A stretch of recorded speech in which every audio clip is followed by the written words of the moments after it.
Saque esto.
Disculparán los de la música, pero me tocó buscar otra fuente de música porque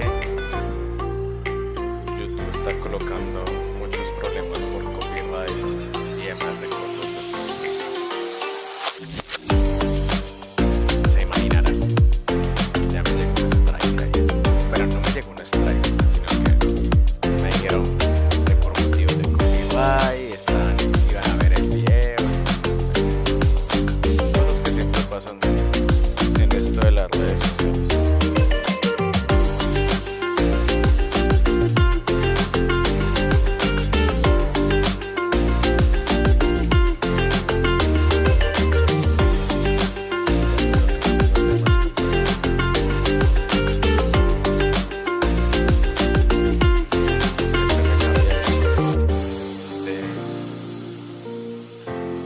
Transmisión, todo, siempre lo cambia todo.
Si alguien está por ahí, déjeme saber si me escucho bien, porque también cambié la configuración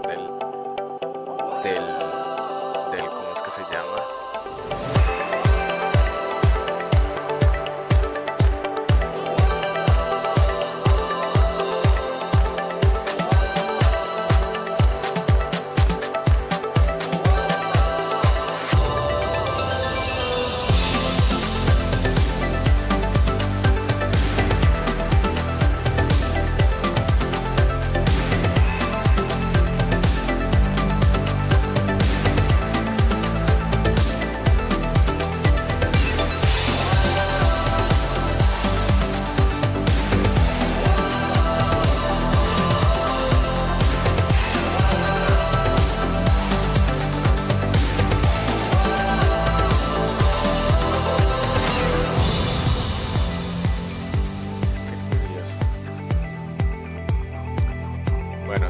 me tocó utilizar música de otra parte y espero yo que YouTube no me infrija ni nada.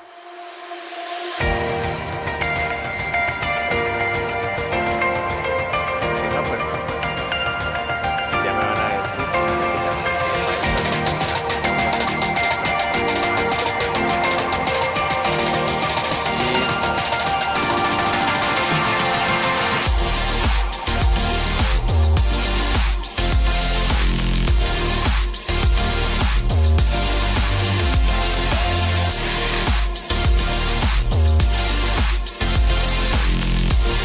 va a ser Irma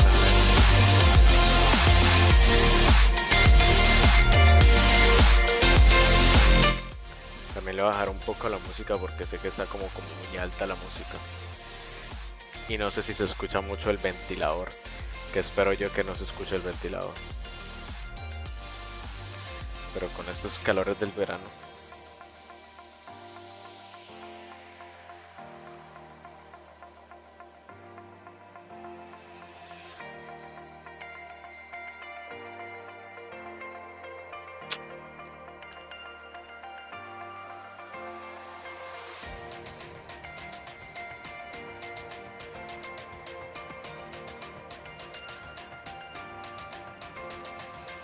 Se supone que debe salir solo 2 transmisiones.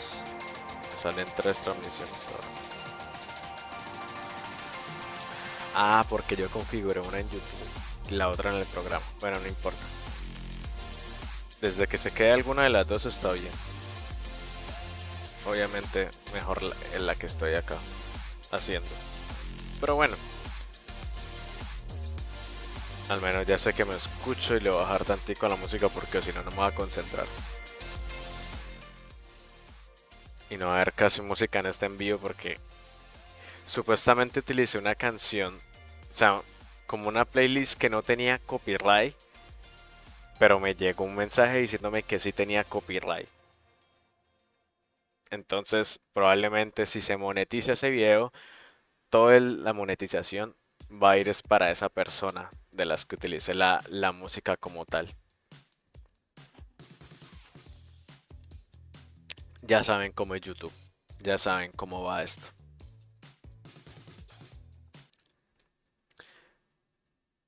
Pero bueno, creo que todo está bien. Ahora sí. Y creo que esto se puede ver. No sé si se va a ver completo. Va a ser simplemente la prueba a ver si se ve completo o no. Porque es lo que les voy a mostrar de las diapositivas que hice. A ver cómo se ven. Y si las pongo por completo. Ah, no. Sí se logran ver bien. Eso es lo importante. Que se vean bien esas diapositivas. Bueno, y sin más. ¿Dónde más tengo que compartir esto? Correo electrónico, Trump. No, creo que ya.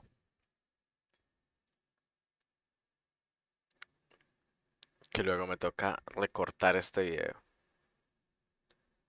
Por todos estos minutos ahí de cháchara que quité. Pero bueno, si me pueden confirmar, si me escuchan bien, todo eso, se los agradezco un montón.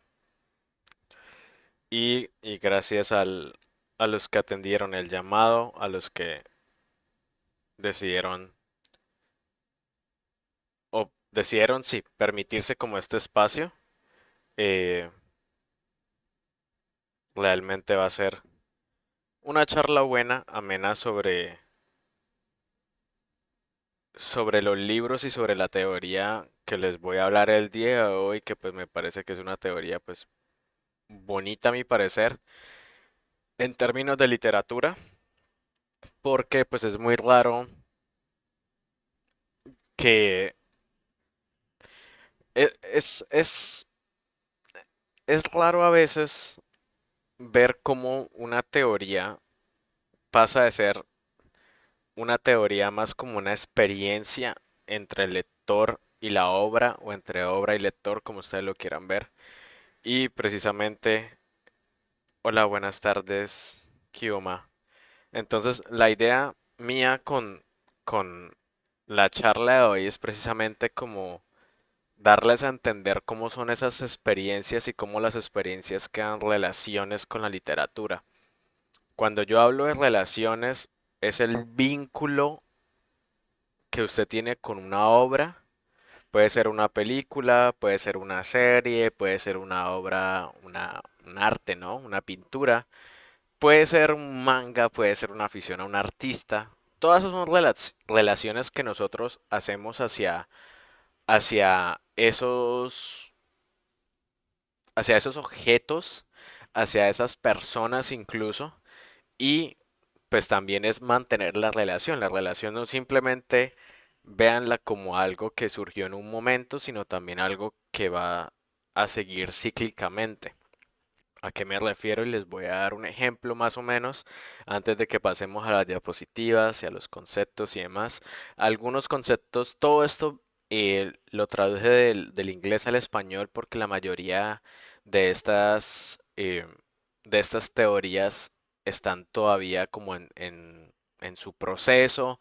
Las personas que sacaron este libro o esta Sí, este libro, porque es un libro como tal, un recopilatorio de artículos sobre empatía, pues prácticamente lo que ellos hicieron fue lanzarlo al mundo, a ver cómo lo recibían y ver cómo poco a poco iban explorando y viendo cómo otras personas interesadas en entender las relaciones afectivas entre literatura, entre obras y el rol que uno tiene como espectador, ¿no? Entonces le explico un ejemplo personal mío de cómo creé una relación con un escritor y con una obra. Una de mis escritores favoritas, que siempre lo he dicho toda la vida, es Rosario Castellanos. Rosarito Castellanos. Yo la conocí gracias a un curso de mi maestría. em, es un curso era sobre mujer, sí, mujeres, ¿cómo era? Feminismo, literatura, teatro y cine. Entonces, en esa clase Rosario Castellanos íbamos a leer una obra de Rosario Castellanos llamado El Eterno Femenino, que es una de sus obras, es una obra de teatro como tal. Fue censurada cuando salió esta obra, en el tiempo donde ella la sacó, pues un México bastante conservadora y demás. Entonces, yo conocí a Rosario, leí esa obra, me llamó la atención y el papel final, el paper, la investigación final de esa clase, precisamente la hice sobre Rosario Castellanos, sobre una adaptación de la vida de Rosario Castellanos y un poema de Rosario Castellanos. Y y también analicé, es que ese ha sido la mayor investigación que yo he hecho en torno a literatura. También analicé la tesis de grado sí, la tesis de grado de maestría para optar el título de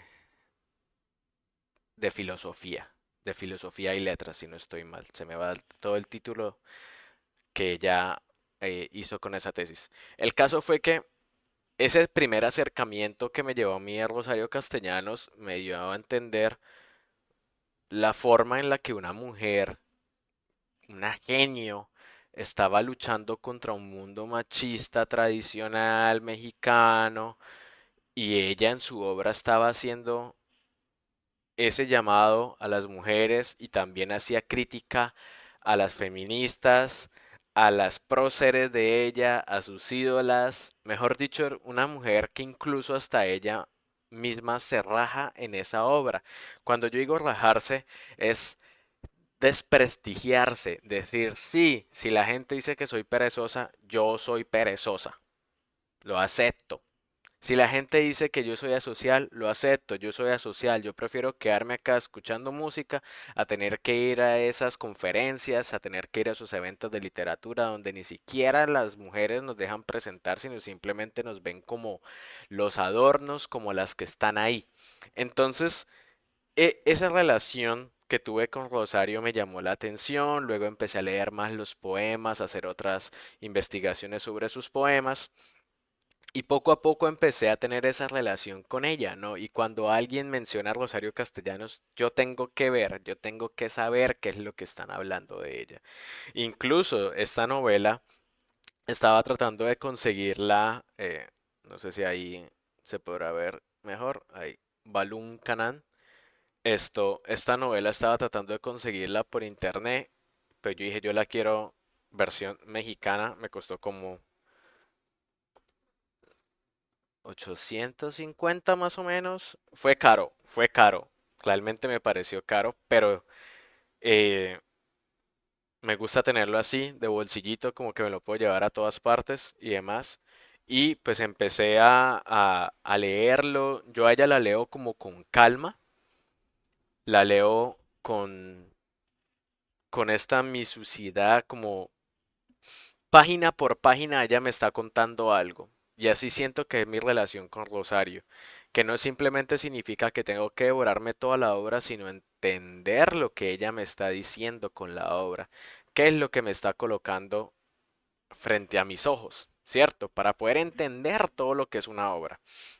Entonces yo tengo ese vínculo con Rosario que me lleva a leerla, a investigar más, a ver qué se ha hecho sobre ella, qué hacen en México, qué hacen en otros países, cómo conservan de alguna forma la memoria de, de ella. Y pues ahí está una relación, ¿no? Esa es una relación afectiva porque pues la obra de ella me está brindando a mí muchos elementos que yo puedo utilizar en mi realidad para hacer mis investigaciones. Lo mismo pasa con las películas, con la ciencia ficción, con la música. Cuando usted sigue un artista, hay gente que tiene relaciones con los artistas y no los conocen. Entonces, por ejemplo, yo le decía a mi mamá que voy a ir al concierto de Blink 182, de Blink 182, y que voy a ver que espero yo tener la oportunidad de conocer a Mark Hoppus porque yo leí la posición de papá en mi vida a él. Desde que yo era chiquito yo decía, él es mi papá. Entonces yo leí que esa posición obviamente está mal, porque él no es mi papá, pero para mí era como esa figura, ¿sabes? Esa figura que faltó en el hogar, que yo decía, no está conmigo porque está de gira. De alguna forma yo me creía que él era mi papá y que él estaba de gira y que estaba ya contento y que no podía volver a casa porque estaba de gira y que en algún momento de la vida nos vamos a reencontrar. Entonces, como yo seguía tanto a Blin después de que se eh, decidieron acabar la banda, luego reunirse, luego otra vez acabarla y luego volver a reunirse, todas esas situaciones, la situación que sufrió él con leucemia durante la pandemia, también el hecho de que yo salí en uno de los videos que ellos hicieron durante la pandemia. Esas cositas crean esos lazos, esos afectos con las obras, con los artistas y demás. Ahora pasemos, ya dejemos de lado mi vida, mis ejemplos, a la teoría literaria de la cual estoy haciendo investigación y que pues también les comunico que pues aparte de que recibió muy buenos comentarios en, de ustedes, de las personas que me vieron. Más personas se han suscrito al canal. Gracias, por favor, compártanlos. Se los agradezco demasiado a personas que les guste la literatura, amigos y demás que quieran tener una charla así como más amena. Ya me conocen, ya saben cómo es el estilo en el que yo hablo, que hago a veces como bromas muy tontas, pero pues es un espacio, un diálogo que se abre también al aprender, ¿no? Al poder compartir y no simplemente imponer pensamientos y demás. Entonces les agradezco mucho por eso y precisamente de lo que voy a hablarles hoy, les doy la noticia a las tres personitas que me están viendo, gracias por verme, de que me aceptaron esta investigación para presentarla en Portland, Oregon en octubre de este año y pues es algo que significa mucho para mí no por el hecho en que uno haga un trabajo, una investigación, significa que uno siempre tiene que ser recompensado, pero tener la oportunidad de hablar, de divulgar y de conocer personas de otras culturas como la coreana, porque precisamente voy a estar en un panel sobre cultura asiática, significa demasiado para mí. Entonces, muchísimas gracias y espero que disfruten un poco de lo que he hecho. No les voy a mostrar todo lo que he hecho, sino como ciertas cositas para que ustedes se den un ejemplo de lo que puede ser una relación y de cómo ustedes también pueden llegar a separarse de la obra, ¿no? No a siempre meterse en la obra o sacar a los personajes de la obra, porque eso es lo que muchas veces pasa, por ejemplo, con mis estudiantes y con muchos compañeros que yo tengo. Sacan a los personajes de las obras, los llevan a esta realidad nuestra, con nuestros ideales sociales, con nuestras imperfecciones culturales, etcétera, con todos estos dogmas que tenemos de la sociedad y los empiezan a juzgar. Y yo en esas clases, pues a mí me daba algo de rabia porque juzgaban un personaje en primer lugar que ni siquiera es de la cultura americana, en segundo ni siquiera hablan el mismo idioma, tercero ni siquiera han pasado las mismas situaciones que ella estaba pasando en el libro, y la juzgaban y la juzgaban y la juzgaban con los ideales y dogmas de esta realidad, de la americana. Y yo decía como, ¿qué sentido tiene entonces leer eso? Si lo único que vas a llegar es a la obra, juzgarla, juzgarla. ¿Cómo hacemos nosotros para no juzgar tanto un personaje y entender que la realidad que nos presenta el autor o la autora es una ficción? Es una ficción.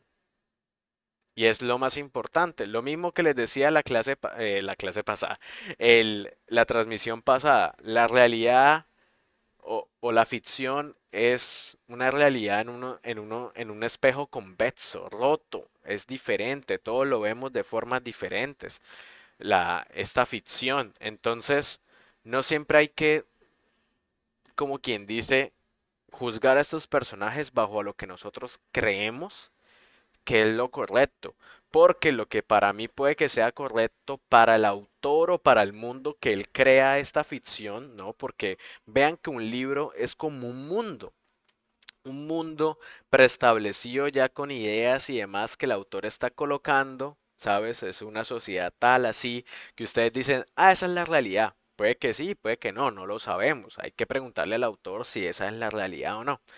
Y ese mundo viven estos personajes en ese mundo ya. Entonces nosotros vivimos en otro mundo, en otra esfera. Entonces no es que tengamos que meter todos los conocimientos de nuestra esfera en el otro.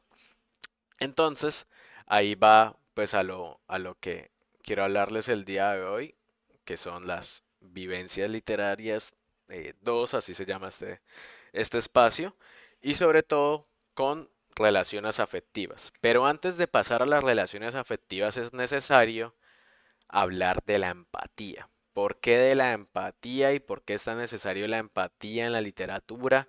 Para que ustedes la entiendan, porque dependiendo de la empatía que tenga cada persona, nosotros vamos a entender las acciones que nos va a presentar el autor de una forma diferente.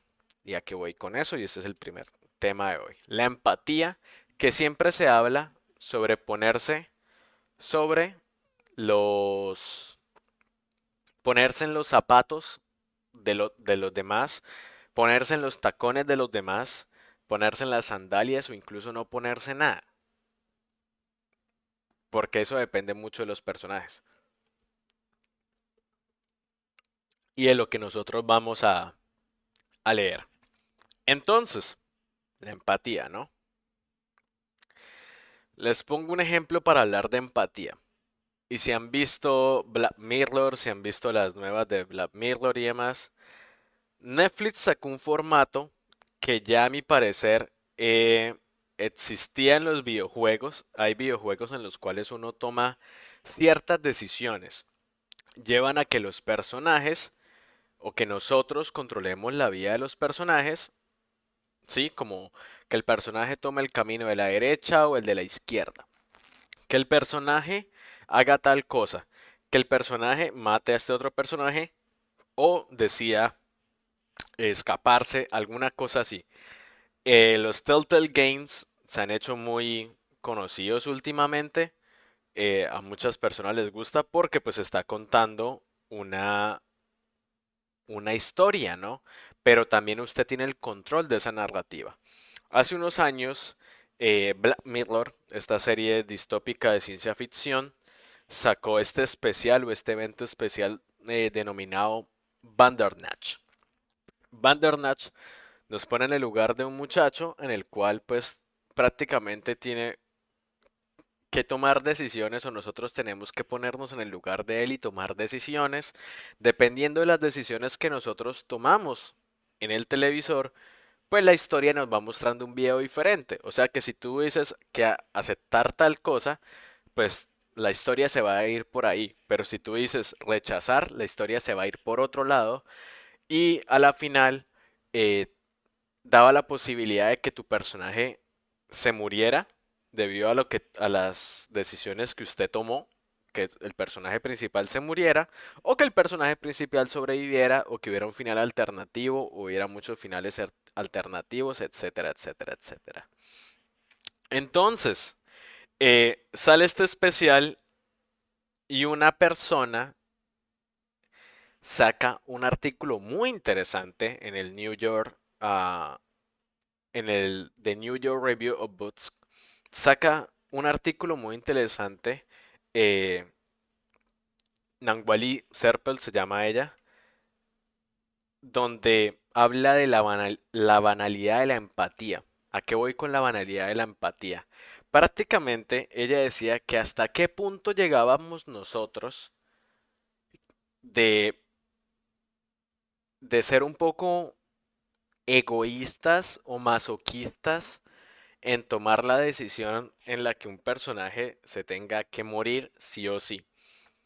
Porque ella planteaba en este artículo que muchas personas veían estos especiales y les daba una especie de morbo tomar decisiones que llevaran a que el personaje sufriera. Entonces ella decía, pero ¿por qué nosotros queremos ver que alguien sufra? ¿Por qué estamos tomando esas decisiones? Y ella entablaba ese juego de que voy a tomar decisiones que no lo afecten a él porque no quiero ver lo que sufra.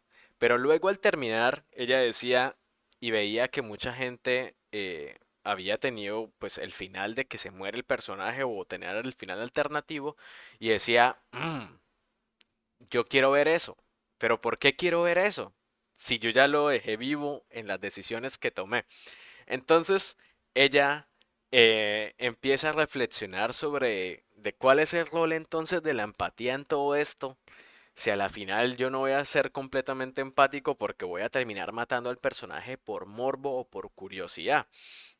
Entonces ella menciona en una parte de este artículo arroceado que dice que planteó el mismo punto hace un par de siglos. Al dar nuestras lágrimas a estas ficciones, hemos satisfecho todos los derechos de la humanidad, sin tener que dar nada más de nosotros mismos, mientras que las personas desafortunadas en persona requerían nuestra atención, alivio, consuelo y trabajo, lo que nos involucraría en sus dolores y requeriría al menos el sacrificio de nuestra indolencia, o sea, entender los dolores, las vivencias que está pasando otra persona. Y luego ella dice, Knausgård responde a este es otro filósofo, ella utiliza a Knausgård para debatir con Rousseau. Dice, responde a este contraargumento afirmando que la empatía ficticia, o sea, lo que nosotros vemos en el televisor, en estos libros, que la empatía ficticia de hecho es mejor porque tiene lugar en la esfera más privada e íntima del lector, donde no se aplican las reglas que rigen nuestra interacción social y no existen las limitaciones prácticas. He ahí el punto que más me gustó de eso. La esfera más privada e íntima del lector, donde no se aplican las reglas de nuestra interacción social. O sea, tú estás con el libro y las cosas que le están pasando a los personajes o que los personajes nos están contando es una intimidad donde nosotros podemos decir, uy, sí, está mal lo que está haciendo, pero hay que leer, hay que entenderlo, el personaje lo está haciendo por un motivo, hay que saber qué motivo y que no tenemos que llevar eso a decir, no, eso está mal porque mis concepciones religiosas, porque mi papá o mi mamá me dijo tal cosa o porque la sociedad me ha dicho que eso está mal. No llevar nuestra sociedad, nuestra esfera a la esfera de la ficción. Entonces, eh, sí, está bien entender lo que dice Roseado, de que hay que entender los dolores, saben entender dar esas lágrimas a esos dolores, pero también de que de que cuando nosotros estamos hablando de literatura, no tenemos que destruirnos por completo porque eso en nuestro mundo hubiera sido muy duro, o porque en el mundo, porque tú quieres cambiar lo que está pasando el personaje, que tú dices, no, yo la quiero ayudar, yo la quiero salvar, no quiero que le pase eso. Cuando lleguen a la página 200 se van a dar cuenta de que le va a pasar eso. Es imposible detenerlo, está ya prescrito, ya está ahí, a menos que nos deje un final abierto que nos permita a nosotros indagar o ir más allá. Entonces, ahí es cuando yo voy a lo que es empatía. Entonces, sacan este libro, el que le estaba hablando, precisamente Amy Copland y Peter Goldie, sacan el libro de empatía filosófica y perspectivas filosóficas, y lo editan ellos dos y hacen la compilación de artículos y demás. Entonces, me gusta que ella menciona dos aspectos importantes a la hora de entender lo que es empatía. Porque empatía no es lo mismo que simpatía o ser simpatético, como se dice en inglés, ¿no? Empático con la persona o ponerse en los zapatos del otro. Hay que tener en cuenta ciertos factores. Y ella dice que el primero es nuestra capacidad para comprender el contenido de la mente de otras personas. ¿Cuáles otras personas? Los personajes que están acá. La mente de estas personas que están acá, de lo que ustedes leen. Segundo, en cuanto a nuestra capacidad para responder éticamente a los demás, lo que nos permite no solo comprender el sufrimiento del otro, lo que decía Roseado, lo de las lágrimas y todo eso, sino también responder de manera éticamente adecuada bajo la narrativa del libro. Me hago entender, no bajo nuestra narrativa de la realidad de Bucaramanga, de Colombia, de México, de Latinoamérica, sino bajo la narrativa del mundo del libro. ¿Cómo nosotros actuaríamos ahí? ¿Qué haríamos en esa situación? ¿Sabes? ¿Qué pasa si un personaje X hace una acción que para nosotros está mal? Uno dice, está mal, sí. Pero vemos que otro personaje hace algo bueno y uno dice, eso está bien. Pero también hay que entender que ese hombre decidió actuar de cierta forma o que esta mujer decidió actuar de cierta forma. Es casi imposible decir nosotros eso está bien o eso está mal, porque nosotros humanamente somos unos seres que siempre queremos decir qué está bien y qué está mal. Como les digo nuevamente, lo que para nosotros está bien, para otro puede ser que esté mal y viceversa. Lo mismo pasa en las culturas en las que se concibe en la literatura, que hay que tener en cuenta que no todos ellos piensan y viven lo mismo que nosotros hemos pasado. Entonces, muchas veces yo veo que llegan a autores, a directores de películas y les dicen, uy, pero el producto final no fue lo que nosotros estábamos esperando, pero es que el producto final que ellos hacen es para sí mismos, es para lo que ellos se sientan contentos. ¿Qué pasó? Les pongo el ejemplo con las películas de Liga de la Justicia.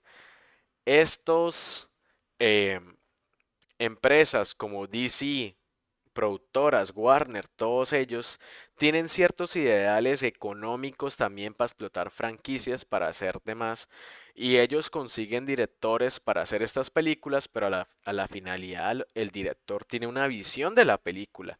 ¿Qué pasó con Zack Snyder y la Liga de la Justicia?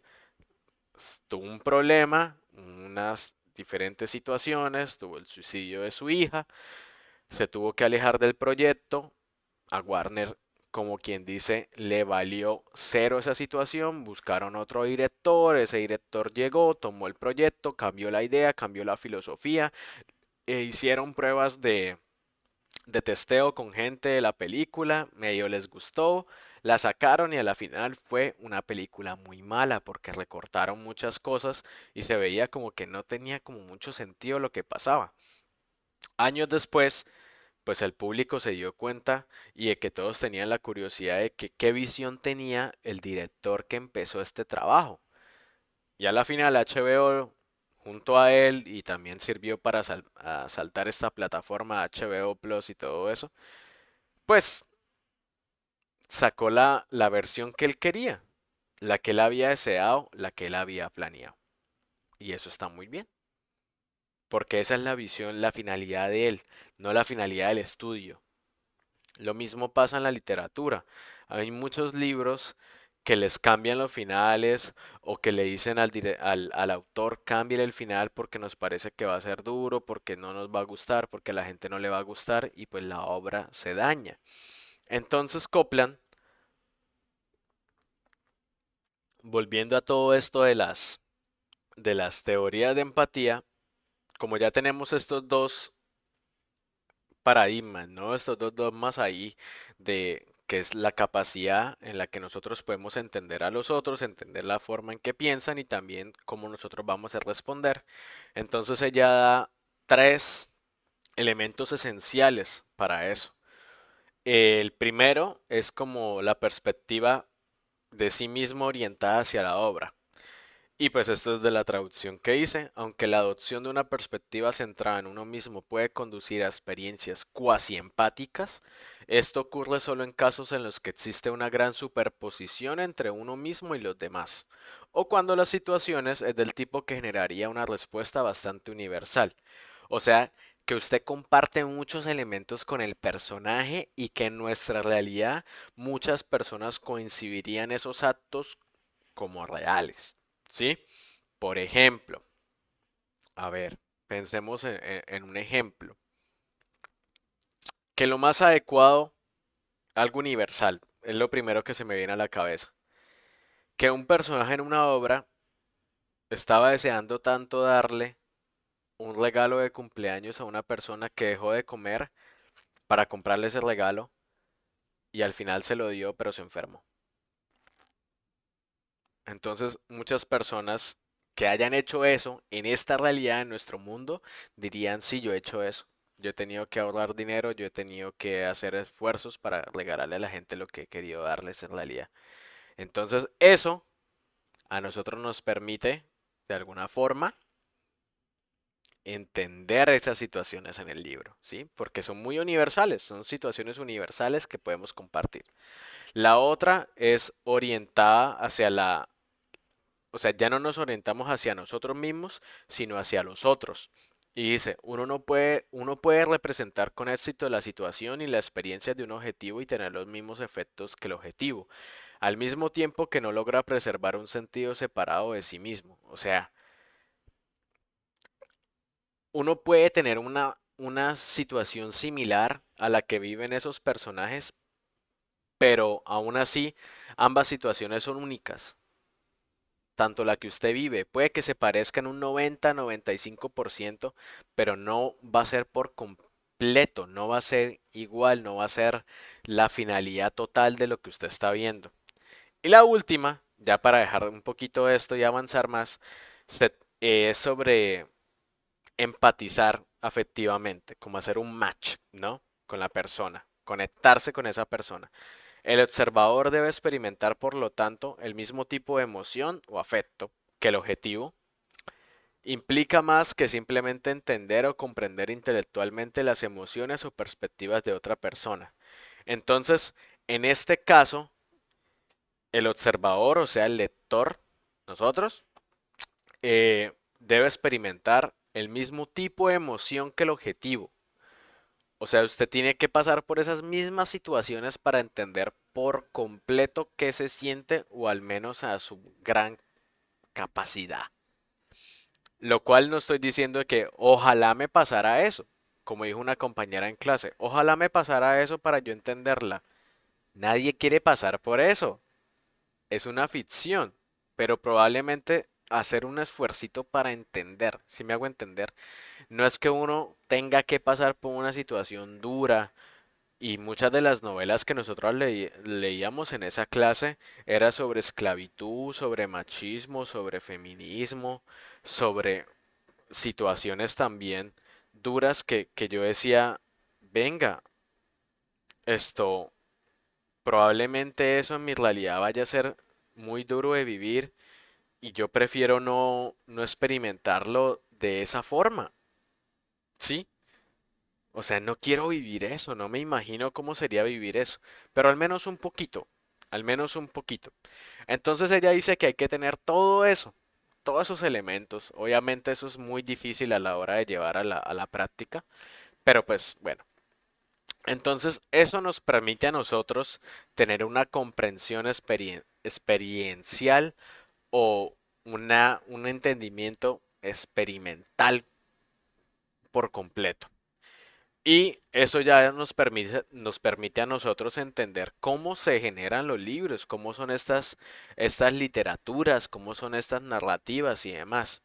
Entonces, ya para pasar a las obras, para que tengan un más ejemplo, porque Marlon, bueno, ya, la teoría ya nos quedó clara, cómo la aplico, ¿no? Cómo la logro entender, qué es lo que yo estoy haciendo. Entonces, les pongo acá esta frasecita de la novela La Vegetariana de Han Kang, que ya les he hablado, en la que nos habla de un día donde nuestra personaje principal y su hermana se perdieron en una montaña y Jung-hee, la personaje principal, le decía a la hermana, no volvamos. Entonces la hermana recuerda y dice, pero ¿por qué ella me está diciendo que no volvamos?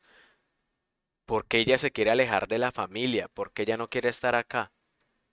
Y uno comprende que la hermana empieza a analizar la forma de entender de su hermana y decir, "Mm, si desde niña ella quería escaparse es porque algo malo le estaba pasando, pero ella no era capaz de hablarlo, no era capaz de decirlo al mundo, porque era una niña, eran pequeñas. Pero esa pequeña acción, ese recuerdo, lleva a su hermana a comprender lo que está pasando por la cabeza de su otra hermana. Entonces ahí es cuando empiezan las relaciones afectivas literarias, tanto dentro de los personajes como nosotros con los personajes. Y Noel Carroll, que precisamente en este libro de la empatía, ella hace una crítica a los otros editores, donde dice no es simplemente ponerse en los zapatos del otro, es que nosotros tenemos ciertos elementos a la hora de empatizar y que está bien si empatizamos o no empatizamos, el rol de nosotros como observador también va a depender mucho de lo que el autor o el director de la película, porque también habla de películas, quiera con nosotros.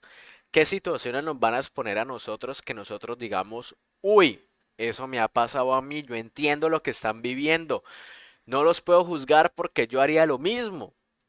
En ese lugar, en esa posición, yo haría lo mismo. Y uno dice, pero ¿por qué yo estoy pensando eso? Y uno tiene esos debates cuando ve películas. Por ejemplo, con la película de Parasite, que yo hice también esta investigación, la familia Park, ¿no? Que son los pobres, por así decirlo. No me gusta la palabra, pero son los más vulnerables de la película. Se aprovechan de la ingenuidad, del confort de la familia King, que son los millonarios, para volverse empleados de ellos y los engañan y todo eso, ¿no? Y uno ve la forma en que viven los Park. Viven en un apartamento sótano, se les inunda la casa, les toca armar cajas de pizza, un día llueve y se les destruye todo, pierden la casa, les toca irse a un refugio. Y yo decía, pero es que fue madre, ¿qué haría uno si uno estuviera en esa posición donde uno lo pierde todo? Donde yo lo pierdo todo. ¿Qué harían ustedes? Y les dejo ahí como para que me lo digan en los comentarios y recuerden que los estoy leyendo y demás. ¿Qué harían en esa posición? ¿Los juzgarían o harían las mismas acciones? O incluso está bien que uno diga, no, yo haría otra cosa. Pues está bien que hagan otra cosa. Pero el, el director nos está presentando ese escenario para que nosotros pensemos en el rol que nosotros tendríamos si tuviéramos que vivir eso. Entonces me gustó mucho esta teoría de ella porque dice, ahí nosotros cómo empatizamos con los elementos, qué elementos nosotros nos permiten agarrarnos a esto, a decir está bien, está mal, y no. Y pues ella dice, a veces la empatía parece pertenecer únicamente a la comprensión del punto de vista de otra persona, la cual, por supuesto, es posible sin sentir nada. Y es a eso a lo que yo me refiero y a lo que a lo que mi compañera decía. Ojalá a mí me pasara esa situación para entenderla. A usted no le tiene que pasar esa situación para entenderla. Usted puede entender el punto de vista de la persona, del personaje principal sin tener que pasar por todo eso. Y por ejemplo, en una novela como La Vegetariana, y disculparán, pues en la novela la personaje principal intenta suicidarse. Ahora yo pensaba en mi compañera, o sea que a usted le gustaría pasar por un intento de suicidio para entender el personaje de esta obra, porque simplemente no la entendemos desde ya. Y la reacción de la profesora hacia mí fue como, a Marlon le está doliendo lo que hice, porque claro, la falta de empatía que está teniendo esta muchacha es tremenda, porque ella en el único momento, en la única posición, perdón, que ella puede llegar a entender a ese personaje o lo que hace en la obra es repitiendo las mismas acciones. Y yo digo, pero ¿por qué tenemos que repetir las mismas acciones para entenderlo? Si de por sí acá ya nos están diciendo que es posible entender el punto de vista de otra persona sin sentir nada. ¿Por qué tenemos que cruzar esos límites, no? Entonces, pues a mí me gustó mucho esa teoría y la empecé a analizar con la vegetariana, con Parásitos, e incluso hoy también voy a hablar un poco de Madame Bovary, de la famosa Madame Bovary, que si no lo han leído es un clásico que tienen que leer sí o sí. O sea, es una novela brutal, bueno, depende, no es que la tengan que leer sí o sí, a mí me gustó mucho, se la recomiendo mucho, puede que a mucha gente no le gusta. La parte final de Madame Bovary es una danza ahí de dolor, de locuras, de cosas que me encanta que lo mantuviera uno durante más de 200 páginas para llegar a ese final tan inesperado, tan así plop, que te deja plop, ¿no? Entonces, Carroll dice, de aquellos que sostienen que la relación implica afecto, algunos requieren que el empático experimente emociones que el objeto de la empatía, la novela, los personajes de la novela, otros relajan o dejan de lado el requisito de una coincidencia perfecta y solo piden que las emociones o sentimientos del empático sean adecuados al estado emotivo del objeto de la empatía. O sea, hay que entender más las emociones de hay que darle más importancia a las emociones que a los actos, porque eso es lo que últimamente va a motivar a las personas a hacer ciertas situaciones. Por ejemplo, esta es una escena de la adaptación de la película de La Vegetariana, en la cual esta es Jong-hee, la que está acá, la muchacha Jong-hee, y este es su cuñado. Su cuñado eh, graba, o sea, es como una especie de director experimental, un artista con ideas con naturaleza y demás.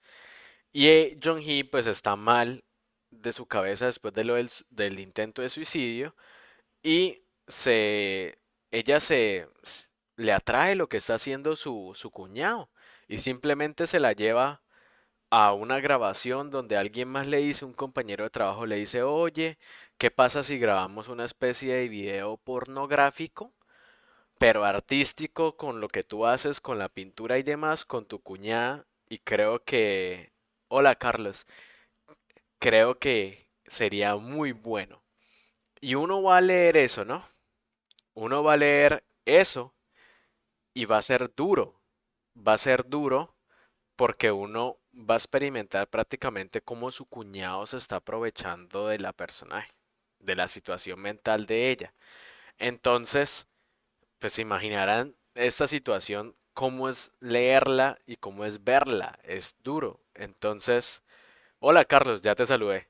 Entonces eh, eso, pues nosotros tenemos que entender por qué Jong-hee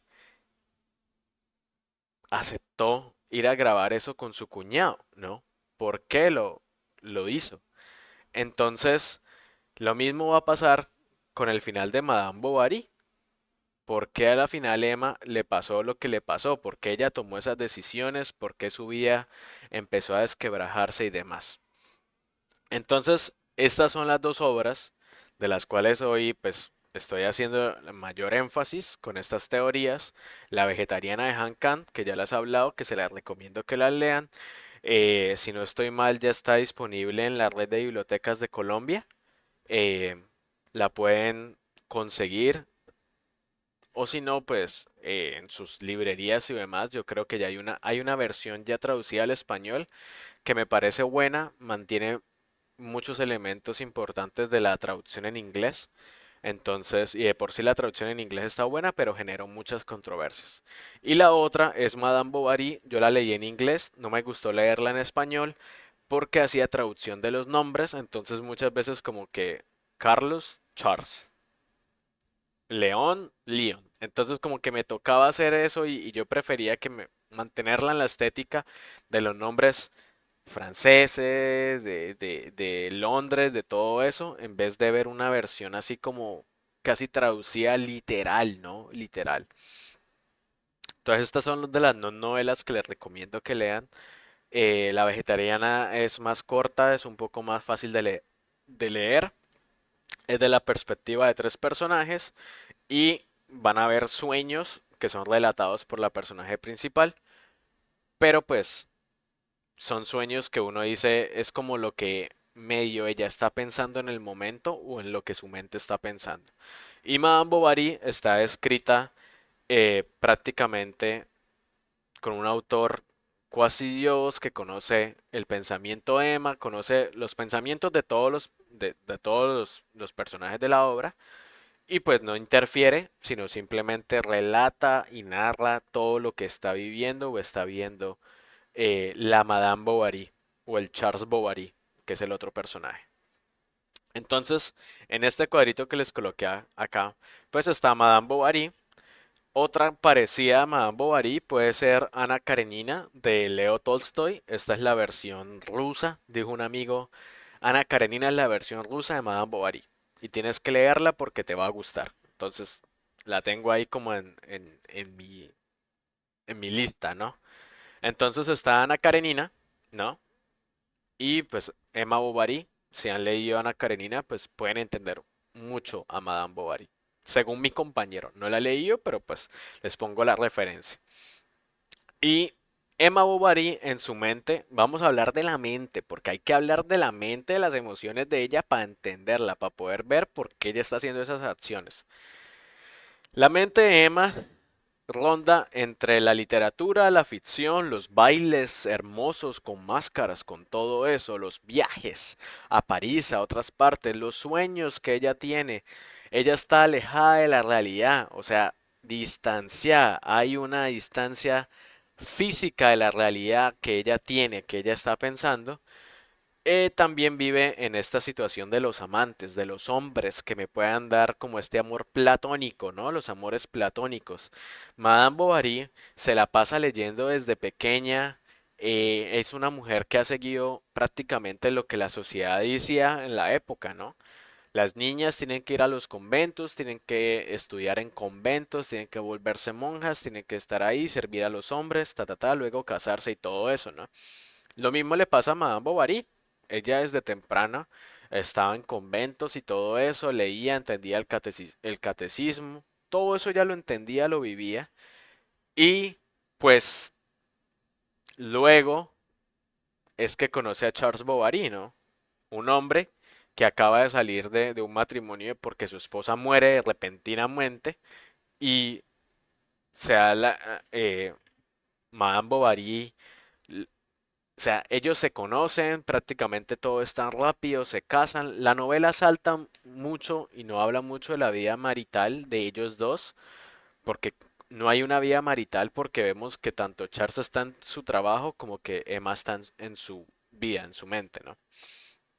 Entonces Emma prácticamente se la pasa leyendo y cuando llegan otros hombres a la casa como Leon, como Rudolf, ella dice, uy, este hombre se parece a algo que yo leí, se parece a esta novela y será que si yo salgo con él va a ser como la novela, será que yo voy a sentir estas emociones de la novela, estos poemas y así pasa todo el tiempo con Emma Bovary y sus amantes.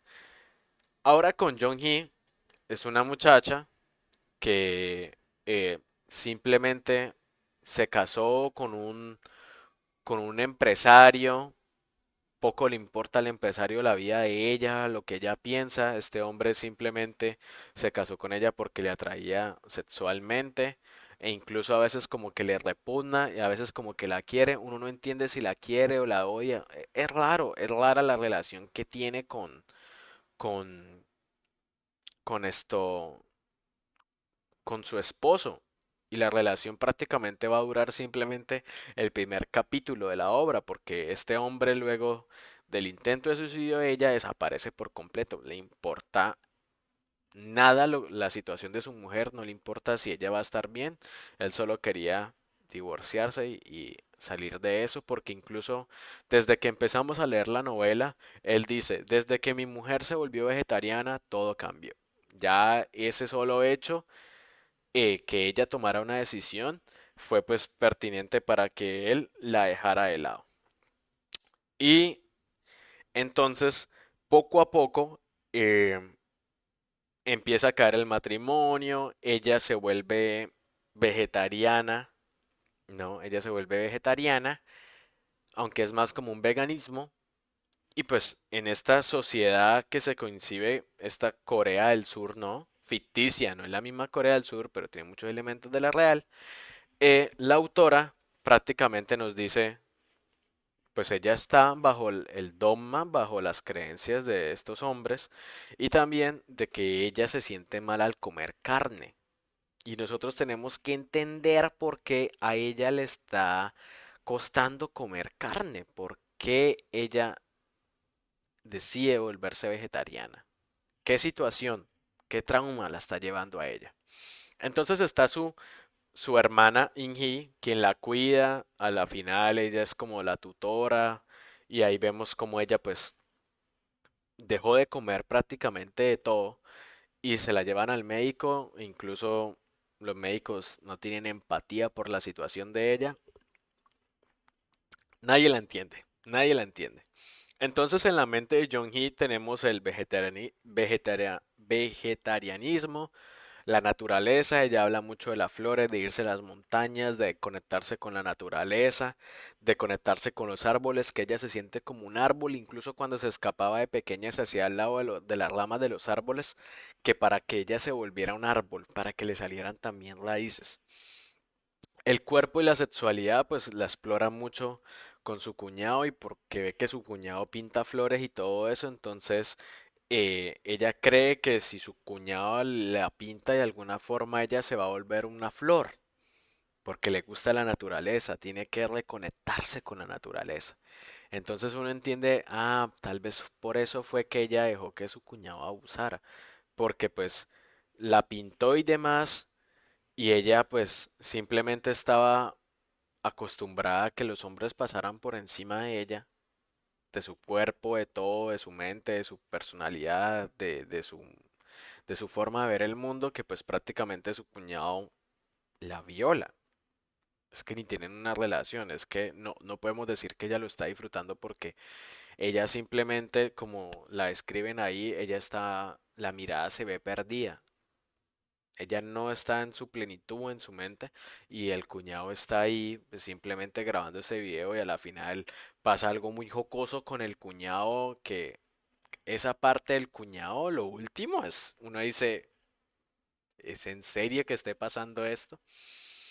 Y la forma de Han Kang de relatar estas situaciones se me asimila muy mucho a Alfonsina Storni, argentina, la poeta, porque Alfonsina Storni hablaba mucho de la naturaleza, pero también de la sexualidad, descubrir, hablar de la sexualidad abiertamente, pero también conectándonos con la naturaleza y demás, y eso lo hace mucho Han Kang en esta novela.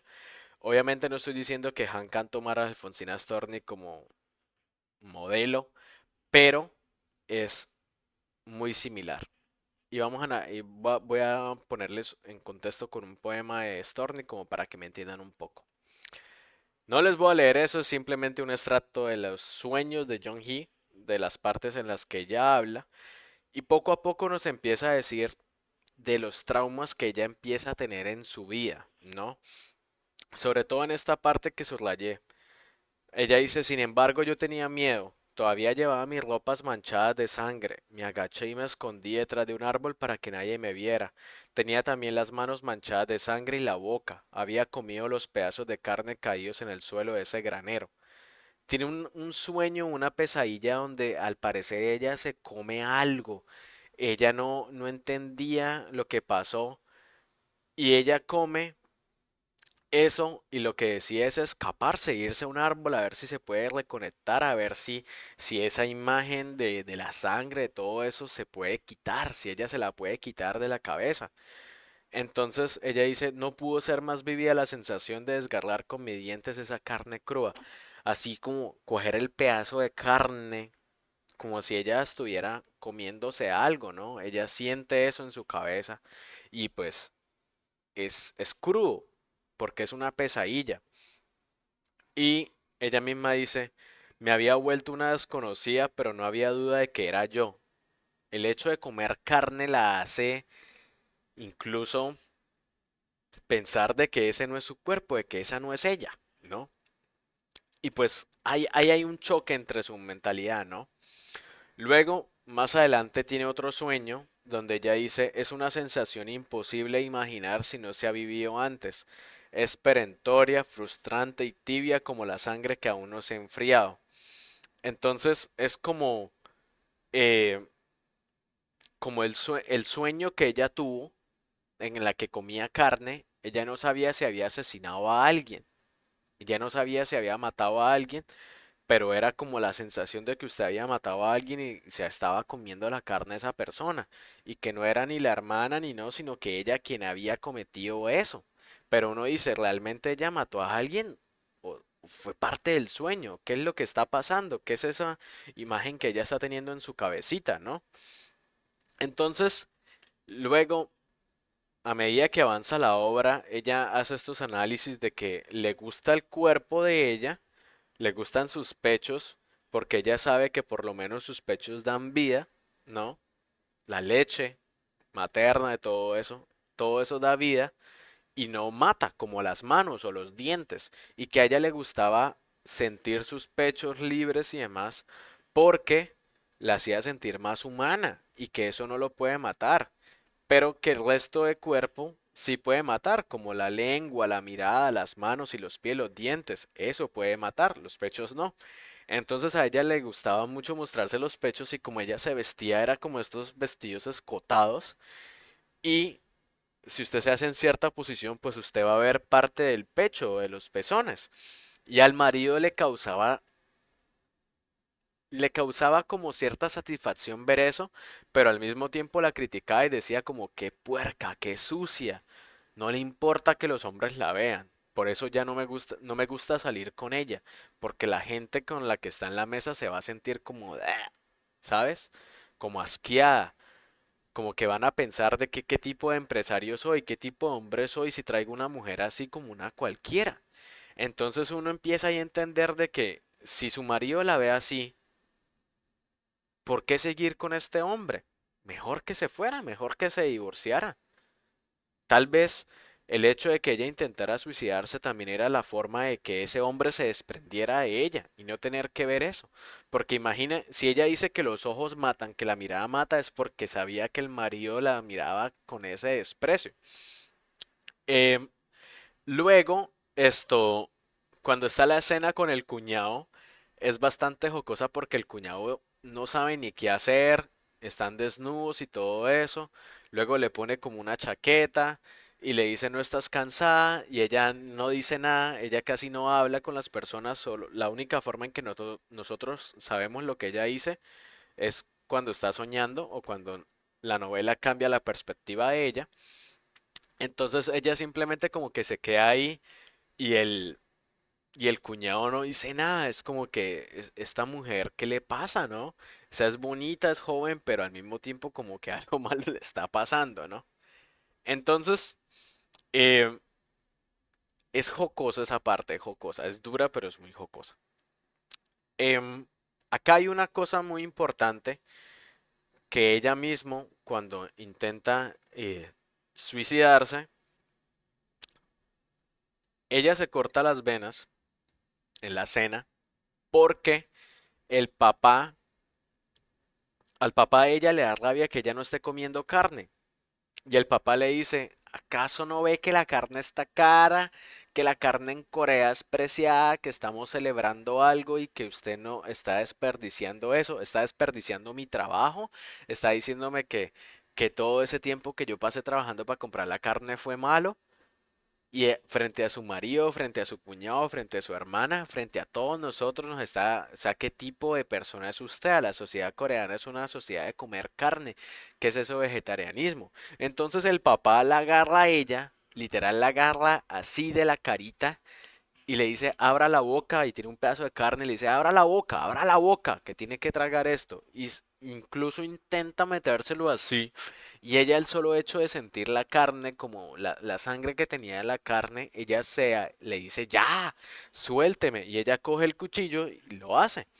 Entonces en ese momento cambia la perspectiva de ella y dice, no sé por qué llora esa mujer, no sé por qué me mira tan fijamente como si quisiera comerme la cara, no sé por qué acaricia con manos temblorosas la venda de mi muñeca está bien, no me duele, lo que me duele es el pecho, tengo algo atascado en la boca del estómago, no sé qué es, siempre está ahí. Ya nos damos cuenta que esto es en el hospital, ¿no? Que esto es ya cuando le han hecho la curación, pero que ella se sentía mal porque algo había acá. Y ella dice, he comido demasiada carne, todas esas vías se han encallado en este sitio. No me cabe la menor duda, la sangre y la carne fueron digeridas y diseminadas por todos los rincones del cuerpo, y los residuos fueron excretados, pero las vías se obstinan en obstruirme el plexo solar. Esto es una imagen súper brutal en la que ella dice, sí, toda esa carne ya salió, pero las vidas, las almas de esas carnes están acá conmigo. O sea, está mal porque yo maté esos seres, yo consumí esos seres y esos seres están acá conmigo y me producen asco, me produce de todo y me siento mal. Entonces ella dice, por una vez, una sola vez quisiera gritar con todas mis fuerzas, quisiera salir corriendo por la oscura ventana. Entonces podré desembarazarme de esa masa que me obstruye el pecho. ¿Sabe? O sea, a ella le gustaban sus pechos, la vida. No puede tener, ella no puede dar vida si tiene vida muerta dentro de ella. Así lo veo yo, de una forma filosófica. O sea, como que todas esas vidas de los animales o de la carne que ha consumido está acá estancando y no le puede, ella no puede ser una madre, ella no puede amar sus pechos nuevamente. Entonces ella dice, nadie puede ayudarme, nadie puede salvarme, nadie puede hacerme respirar. Prácticamente está muerta en vida. La última parte de de esta novela se llama Los árboles en llamas y voy a ir rápidamente a Madame Bovary. Y acá también uno lo pone el rol, ¿no? Volviendo a lo de las relaciones afectivas, y hay una crítica muy importante en la cual a Jung-hee, ella pues debido a que no come, pues se desnutre, le tienen que poner una sonda para que ella pueda, para poder darle alimentos y todo eso. Pero pues ya es la opción como mínima, porque le dice el doctor a la hermana, o hace que ella coma o le metemos la sonda a ver qué pasa o si no se va a morir su hermana. Y también es porque para el médico le da rabia a este médico que no esté funcionando lo que ellos están haciendo psicológicamente con ella o hablando con ella. Al médico le frustra que nada esté funcionando. Entonces es una frustración más personal que querer ayudar a la otra. Es como, venga, hable con su hermana antes de que le metamos la sonda para ver si traga, para ver si come algo, para ver si la podemos salvar y evitarnos todo esto. Pues por ende, no pasa eso. Y luego entran unos enfermeros y hay una escena súper loca con la sonda. Jung-hee se desespera y se escapa. Claro, ella se escapa porque ella no quería lo de la sonda y ya en la parte final del libro, y no les voy a dar más spoiler, pero ella se escapa porque ella dice, ustedes no entienden que yo, lo único, o sea, yo soy un árbol, yo soy naturaleza, yo necesito conectarme, yo no puedo estar encerrada más como me tienen acá en este cuarto en mi vida, todos me han tenido así, y ella se escapa para irse a la montaña, a la naturaleza. Y pues eso genera pues una... Hay esa parte final de la novela tiene muchas imágenes de conectarse a la naturaleza, como les decía, que me parecían muy similar a Storni. Y precisamente pues vamos a hablar de Storni ahora. Con Tú me quieres Blanca, que es uno de los poemas favoritos de toda la vida de Alfonsina Storni, en la cual ella le habla a su enamorado o a su pareja, que sabemos que es mayor porque la nena Storni se casó con un hombre mayor y todo eso, pero este hombre le dice a ella lo siguiente. Esto es la voz poética del poema, solo no, les di como una breve reseña de la vida de Storni. No puedo decir que sea la vida de ella, pero hay muchas similitudes, hay mucha similitud con eso. Y ella dice, tú me quieres alba, me quieres de espumas, me quieres de nácar, que sea su cena sobre todas casta, de perfume tenue, corola cerrada. Todas estas imágenes hacia la blanquitud, ¿no? Hacia la virginidad, corola cerrada, que sea virgen, que sea pura, ¿no? Ni un rayo de luna filtrado me halla, ni una margarita. Se diga mi hermana, tú me quieres nibia, tú me quieres blanca, tú me quieres alba, ¿no? No, o sea, este hombre quiere que ella sea una niña pura, una niña bonita, que ella no puede, mejor dicho, que ella sea perfecta, una muñequita, ¿no? Pero luego, o sea, eso es lo que el marido quiere de ella, ¿no? Pero ella tiene derecho a refutar. ¿Qué le dice al marido? Tú que tuviste todas las copas a mano, de frutos y mieles los labios morados porque tomaba mucho vino, tú que en el banquete cubierto de pámpanos dejaste las carnes festejando a Baco, ¿se acuerdan de Baco? Dios del vino, de la comida, de los festivales, de las artes, todo eso esos banquetes, pues este hombre se la pasa en banquetes, tomando, dándole al vinito, dándole a la música, dándole al festín y todo eso, ¿no? Ella no está ahí, ella es una niña, ella no puede estar en esos ambientes, ¿no? Pero ella sabe que él va a esos lugares. Entonces le dice vestido de rojo, perdón, tú que en los jardines negros del engaño, vestidos de rojo, corriste al estrago. Jardines negros del engaño. Probablemente en los jardines, en estas casas, se besaban con otras muchachas, con prostitutas, con cualquier cosa que apareciera ahí. Este hombre se iba con esas mujeres, en vez de irse con ella, ¿no? Entonces, ella sabía que este hombre al ser mayor probablemente ya había andado mucho, ya había tenido muchas relaciones, pero pues él lo seguía haciendo, ¿no?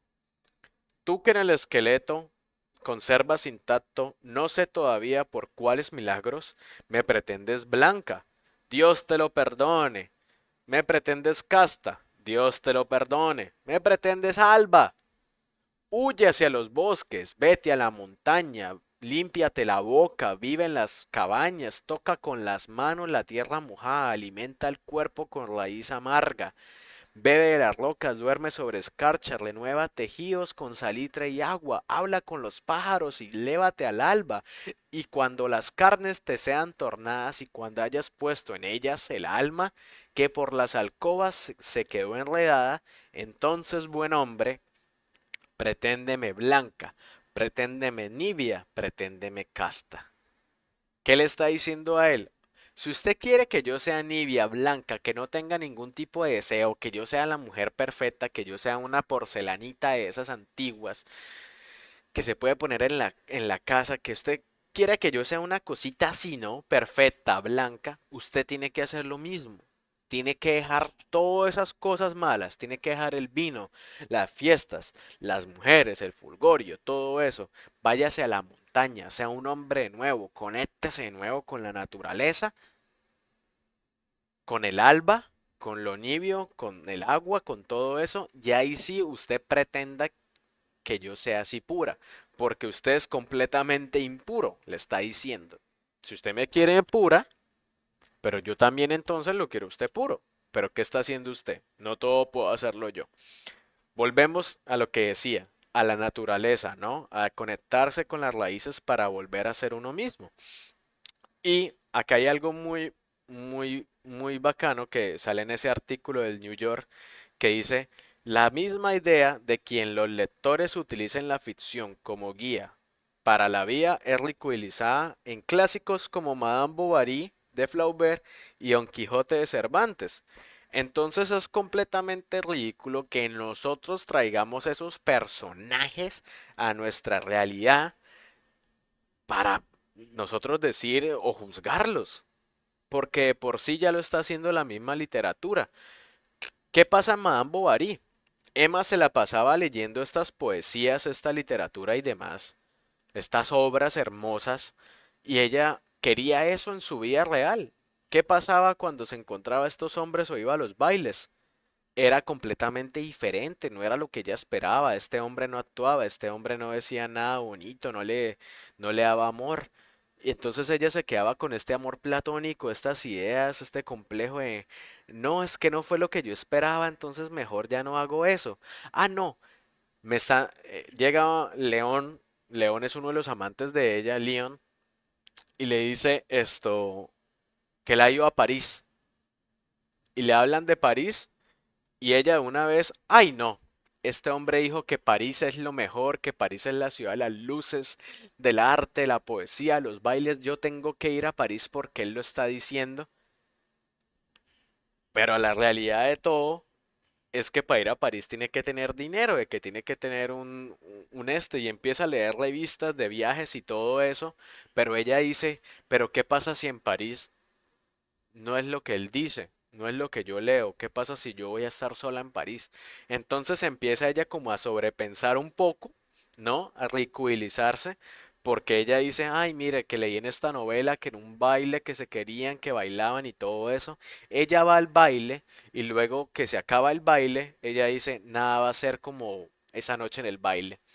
Y quiero volver al baile, pero no puedo volver al baile porque el baile acabó, ¿no? Entonces Emma vive en ese mundo de ilusiones donde no puede extender ciertas cositas, ¿no? Ciertos sentimientos, ciertas cosas, ella no lo puede alargar, no lo puede hacer humanamente. Entonces ahí vemos cómo esta idea de ridiculizar la vida de la ficción en la realidad nuestra está completamente, pues, errónea. Porque ya estamos, la misma literatura nos está dando ejemplos de que está mal de que nosotros saquemos esos personajes y los pongamos a vivir en nuestra época. Todo lo que ha pasado con, con los autores. Es como decir, ¿qué pasaría con Harry Potter en esta época? ¿Cómo sería Harry Potter en el año 2023? Subiendo selfies, haciendo TikToks, todo eso. Si me hago entender, ridiculizar eso. Entonces, la misma, por ejemplo, Don Quijote. El Quijote tenía todas estas ideas de los caballeros, que él quería ser un caballero, intentó ser un caballero, pero ya no había caballeros en la época de él. Ya no había.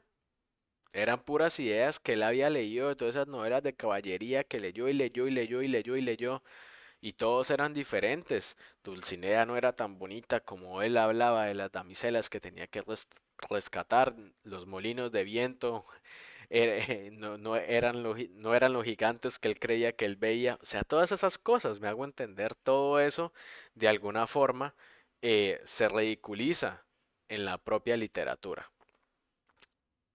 Entonces, volviendo a Madame Bovary, pues ella siempre estuvo enjaulada toda su vida, ¿no? Estuvo ahí encerradita y ella quería salir de eso. Pero cada vez que ella intentaba salir, algo pasaba, algo la retenía o su mismo sobrepensar, su complejo de sobrepensar, al momento en que llegaban esas situaciones, ella quedaba completamente desilusionada. Por ejemplo, con su esposo Charles, ella decía, yo quisiera que mi esposo fuera más amable, me quisiera, me mostrara afecto. Este hombre era el menos afectivo de todos, no le importaba a su esposa. En el último momento, la última parte de la novela nos damos cuenta que realmente el esposo sí la quería y que el man se lamenta por lo que le pasa a Emma. Entonces, Madame Bovary leía de que, ay, mire que en este poema, en este libro, los esposos se despedían, ella iba al caballo y él se agachaba para besarla y su esposo simplemente se iba sin despedirse, sin nada. Entonces ella vivía en ese mundo de fantasías, ¿no? Entonces, por ejemplo, en esta primera parte de la novela dice, lejos de aburrirse en el convento, los primeros tiempos se encontró a gusto en compañía de las buenas hermanas, que, para entretenerla, la llevaban a la capilla donde se entraba desde el refectorio por un largo corredor, jugaba muy poco en los recreos, entendía bien el catecismo y era ella quien contestaba siempre al señor vicario las preguntas difíciles, porque se la pasaba leyendo la Madame Bovary, ¿no? Estas partes las puse en inglés porque realmente la traducción en español de la novela, como les dije, no me gustó, pero eh, nos habla de una vez que ella se va de viaje a, a- a una ciudad cercana y decía que era la cuarta vez que ella dormía en una cama que era completamente desconocida, ¿no? Un lugar nuevo para ella y que pues ahí nos dicen, el primer día cuando entró al convento, el segundo cuando llegó a Tostes, que es donde vive con su esposo, el tercero, la Bullecer, que fue un viaje que hicieron, y este cuarto, pues otro viaje que ella está haciendo, ¿no? Entonces, que todos esos viajes, todos esos ciclos, esos movimientos de ella es una nueva fase, es un nuevo comenzar de su vida, y eh, que ella no entendía si las cosas iban a, que no, que ella no creía que las cosas podían ser lo mismo en diferentes lugares, o sea, como que si me mudo a este lugar va a ser diferente, ¿no? Entonces, ella siempre traía como esta mala experiencia de los otros lugares y las traspasaba, ¿no? Que el convento estaba encerrado todo el tiempo, ¡pum! En el lugar de Tostes, entonces cuando estoy con mi marido estoy encerrada, que me voy a este otro lugar y también estoy encerrada, etcétera, etcétera. Entonces ella como que ya presumía de que le iba a ir mal en esos lugares, no lo lograba entender. Entonces, eh, eso poco a poco también nos dice que en su mente, en las mentes de estos personajes, pues ya hay unos ideales, ¿no? Que uno en vez de juzgar y decir, ay no, Emma, piense positivo, le va a ir bien en esta nueva ciudad. Emma decidió pensar eso. Puede que para nosotros sea bueno, pero para Emma ella decía, no, probablemente esto vaya a ser malo. Lo mismo, la relación afectiva, ¿no? El rol de nosotros como observador. La estamos juzgando, la estamos entendiendo. ¿Por qué la estamos entendiendo? Porque pues está llegando a lugares donde los hombres siempre la quieren tener en un hogar, en una casa, cumplir una función y ya, no hay nada más. Entonces uno dice, más que juzgarte, Emma, te entiendo. Imaginen que ustedes se van de Colombia o se van de Latinoamérica a hacer su mismo trabajo, pero a otra parte del mundo, a Europa, y se dan cuenta que es la misma cotidianidad de Colombia o de Sudamérica, que es exactamente lo mismo, o incluso peor. Entonces uno dice, ay no, pero si se fue para allá es porque es mejor que esté allá. Y uno cuando está en esos lugares, la gente le dice, ay, pero menos mal salió de Colombia. Y uno con la rutina y todo eso viviendo peor, uno dice, no, en realidad la estoy pasando peor. Ay, pero sea positivo, las cosas mejoran. Estoy pasando una mala situación. Quiero que me entienda en vez de que me juzgue. Me hago entender, no se tiene que poner usted en mis zapatos de que usted está en otro país y todo eso, sino entiéndame que para mí probablemente moverme a otro lugar vaya a ser duro o de que en esta profesión vaya a ser duro. Son varios ejemplos que pongo así y son las cosas en las que me hace pensar Madame Bovary cuando yo la leía, no solamente con las relaciones, también pasa con las rutinas, con los trabajos, con las decisiones que nosotros tomamos. Entonces, cuando ella empieza a conocer estos lugares nuevos, ¿no? Al principio le gustan, se maravilla por las luces, los lugares y demás, ¿no? Lo nuevo, pero al mismo tiempo eh, ella tiene como esa, esa desilusión de que preferiría estar en un mejor lugar, porque ella quería ir a París, pero termina yéndose a otra parte. Y ella le pregunta a la gente, pero ¿cómo es París? Dígame cómo es París, para ayudarme una idea. Entonces ella tiene como este ideal de que preferiría estar en París porque París puede que sea mejor que esto. No lo sabemos. ¿Qué tal que llegue a París y nuevamente entre en una rutina, que en un solo lugar no pueda salir ni nada? ¿Me va a entender? Entonces también se abre la posibilidad de que Madame Bovary eh, entendía que el mundo, los círculos sociales a los cuales ella iba, la iban a encajar, la iban a enjaular, siempre iba a estar atrapadita, ¿no? Entonces, pues eso ya nos dice algo de que uno la entiende, entender a Emma. Y eso es lo que yo más le decía a mis estudiantes. No la juzguen, entiéndanla. Ay, que por qué se metió con esos manes. Pues porque quería vivir una experiencia. Quería vivir una experiencia de amor diferente a lo que su marido ni siquiera le daba amor, no se besaban ni nada. Ella quería vivir eso, un romance. Entiendan eso, entiendan que es una mujer que toda la vida ha tenido que vivir en un solo lugar o ha tenido que vivir perdón, en lugares que solo la mantienen encerrada y ella no puede salir de ahí. Entonces, es importante entender los motivos por los cuales Emma sobrepensaba tanto y en vez de juzgarla. Porque yo estaba leyendo un podcast en el cual la destruían por completo y decían, no, es que ella fue culpable por meterse con Rudolf, otro hombre que simplemente le pedía dinero, Leon también le pedía dinero y ella le daba el dinero de su marido. Era como que, ay, ella misma se metió en esa situación. Puede que ella misma se metiera en esa situación, pero ¿quiénes somos nosotros para juzgarla? Tenemos es que entender que ella estaba tratando de vivir, romper rutinas, incluso como mamá. Ella ni siquiera sabía cómo ser mamá porque era jovencita, era una niña. Entonces a los niños, ¿quién los cuidaba? Una niñera, todo el tiempo. No tenía ningún tipo de contacto con su hijo. Entonces no había algo ahí como quien dice, tampoco una razón porque ella no nació para ser mamá. Simplemente era una niña que tuvo que vivir las decisiones que otros tomaron por ella, lo de casarse y todo eso. Y ya cuando ella empieza a tomar decisiones por su cuenta, es que empieza a vivir un poco más, a experimentar cosas. Obviamente, muchas de esas decisiones fueron por ingenuidades que ella toma, pero por el amor, ¿no? Porque, ay, yo confío porque esta persona me está dando amor, pero en realidad eran hombres que se estaban aprovechando de ella, como Leon, como Rudolph, y a la final Charles es el único que en realidad se preocupaba por ella, pero al mismo tiempo no, porque vivía en una rutina. Este hombre, Charles, era un doctor.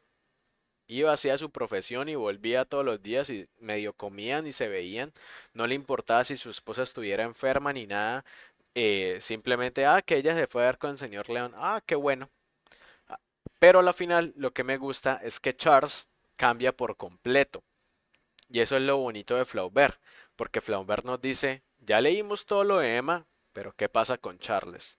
Y Charles al final de la obra es espléndido, es una cosa, son 6 paginitas, pero esas 6 páginas donde el man finalmente lo escuchamos, tiene voz y voto y defiende a su esposa y encara a los amantes, es una cosa muy bacana en la obra. Y pues, obviamente, eso es parte, no les voy a dar muchos spoilers de lo que le pasa a Emma Bovary, pero léanlo porque es muy bueno.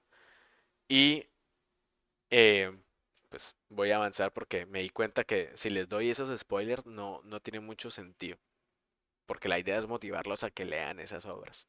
Entonces, las conclusiones que lleva todo eso, porque ya veo que vamos larguito el tiempo, no sé cuánto irá de transmisión, déjenme ver acá rápidamente. 1 hora 32. Sí, ya vamos a acabar. Y pues les agradezco, déjenme mientras tanto sus comentarios de qué les ha parecido la charla hasta dónde va ahora. ¿Cuáles son mis conclusiones de las relaciones afectivas con la literatura y demás? Nosotros no tenemos que sacar estos personajes de sus mundos que ya están preestablecidos para poder entenderlos. Nosotros podemos entenderlos desde la distancia, desde lo que se concibe en ese mundo como actuar bien o mal. Muchas obras nos dicen desde el principio, sobre todo si son obras muy descriptivas como Madame Bovary, qué clase de sociedad se vive, conservadora, mujeres del hogar, mujeres que le tienen que servir a los hombres y demás, que solo están ahí de adorno. En el caso de John Hee, de la vegetariana, sociedades asiáticas machistas, oda a la carne, que las tradiciones son benditas y no se pueden romper, no se pueden cambiar ni nada. Entonces, pues son cosas que hay que tener en cuenta, ¿no? Esas descripciones que nos dan los autores son vitales para que nosotros entendamos el mundo y las acciones, el por qué los personajes actúan, el por qué los personajes hacen tales cosas o por qué rompen esos estereotipos de esas propias, eh, sociedades en las que viven. Entonces también a mi parecer, pues es importante entender eso, entender la sociedad, cómo se concibe en la obra, más que decir, ay, ¿cómo sería la Madame Bovary en 2023? No, ahorita tendría Instagram, tendría 2 millones, tendría OnlyFans, tendría, mejor dicho, miles de amores y todo eso y sería más feliz. Es completamente tonto de alguna que tengo que abrirme más a los libros. Claro, y eso es lo importante, Dino, de, de poder entender las experiencias de esos libros, de esas obras, de esos autores.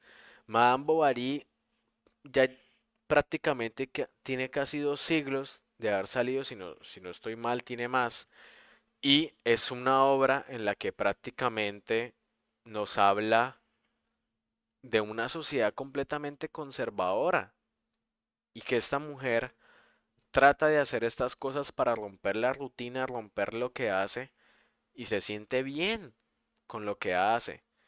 Obviamente son sus ilusiones, es lo que ella lee, pero no podemos juzgarla como muchos decían o en el podcast ese que escuché, que no, que era una cualquiera, no es una cualquiera, es una mujer que está cansada, que está tratando de tomar decisiones por su cuenta, por su vía, más que quererle ser infiel a su esposo, porque ella entendía que le estaba haciendo infiel al esposo, pero al esposo ni siquiera le importaba que ella le fuera infiel. Él lo sabía, él lo sabía.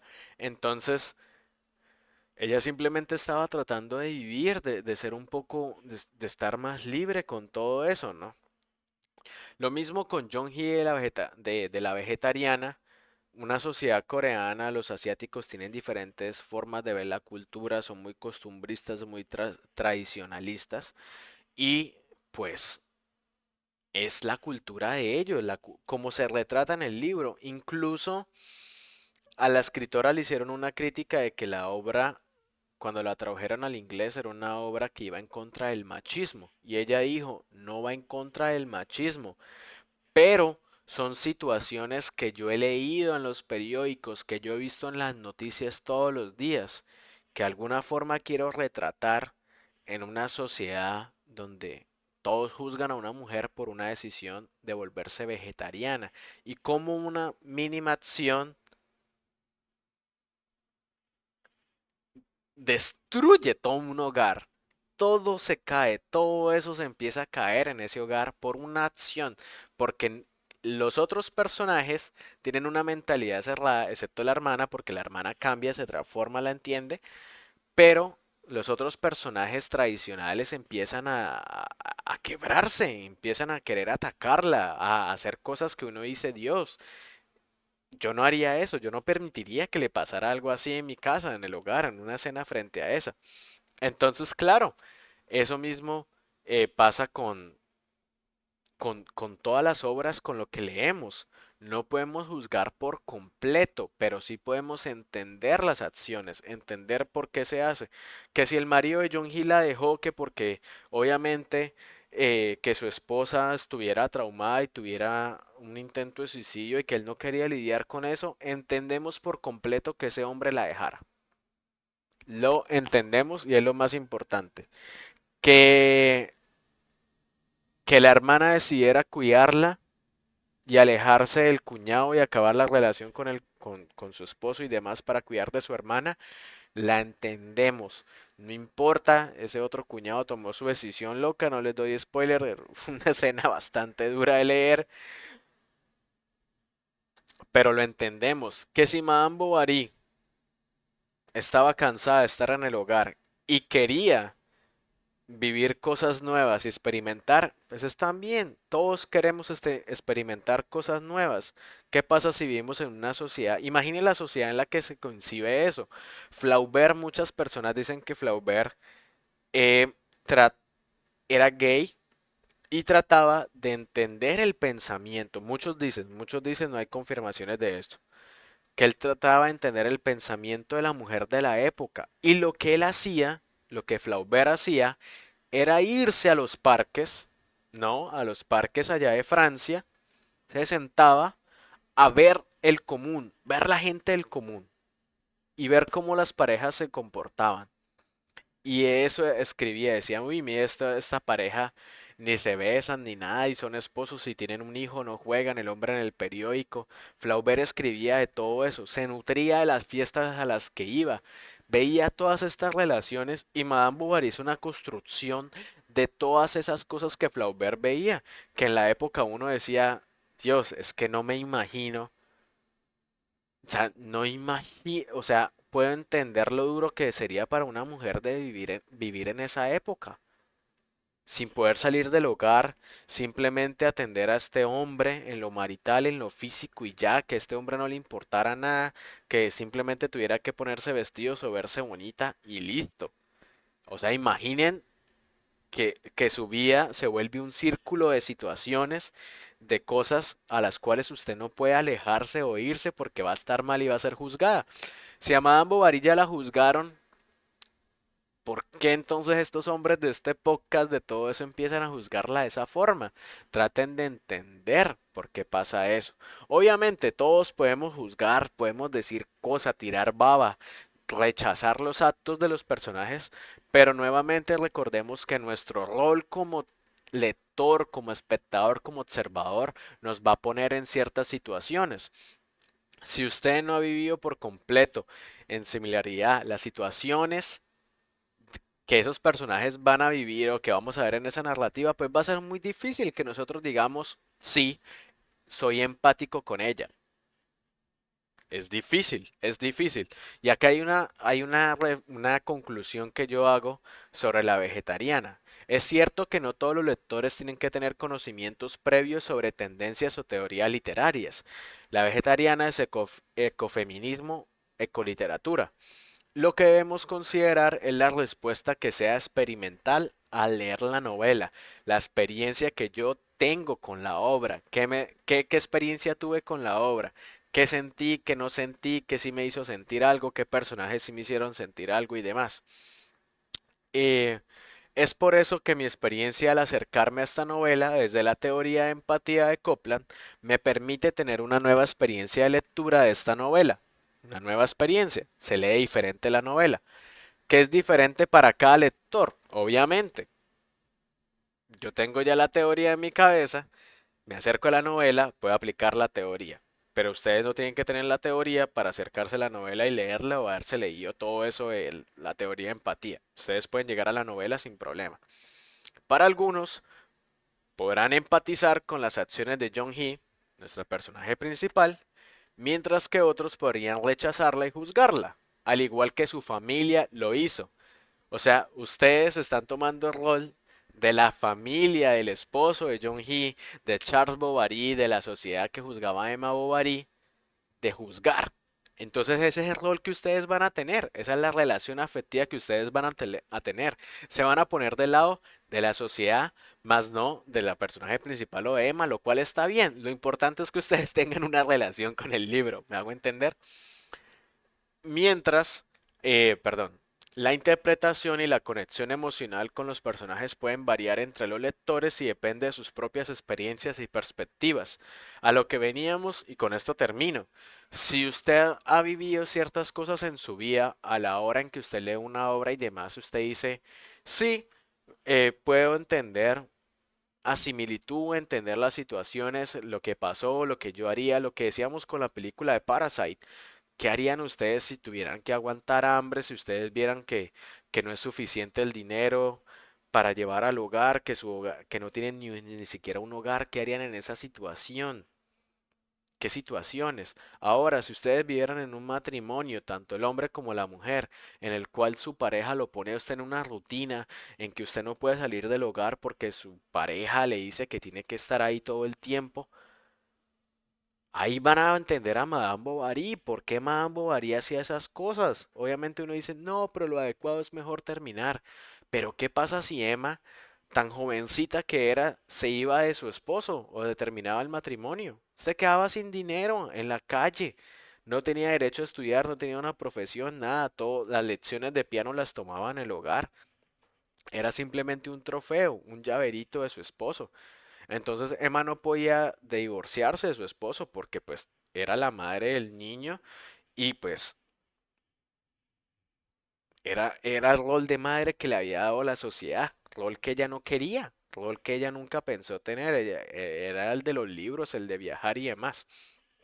Lo mismo con Jong-hee. Si Jong-hee tenía el problema de la carne, de que ella prefirió hacer esto porque se estaba sintiendo mal, porque quería sanarse y esta cultura lo que hizo fue rechazar, pues obviamente va a ser duro para ella, pero también ella dice, ¿para qué sigo en vida si toda esta sociedad coreana, yo no tengo un trabajo, yo no tengo nada, yo solo tengo a mi marido, tengo a mi hermana, si toda esta sociedad coreana quiere que yo haga ciertas cosas o que yo coma carne y yo no me siento bien comiendo carne, prefiero quitarme la vida porque yo me siento mal, tengo un malestar.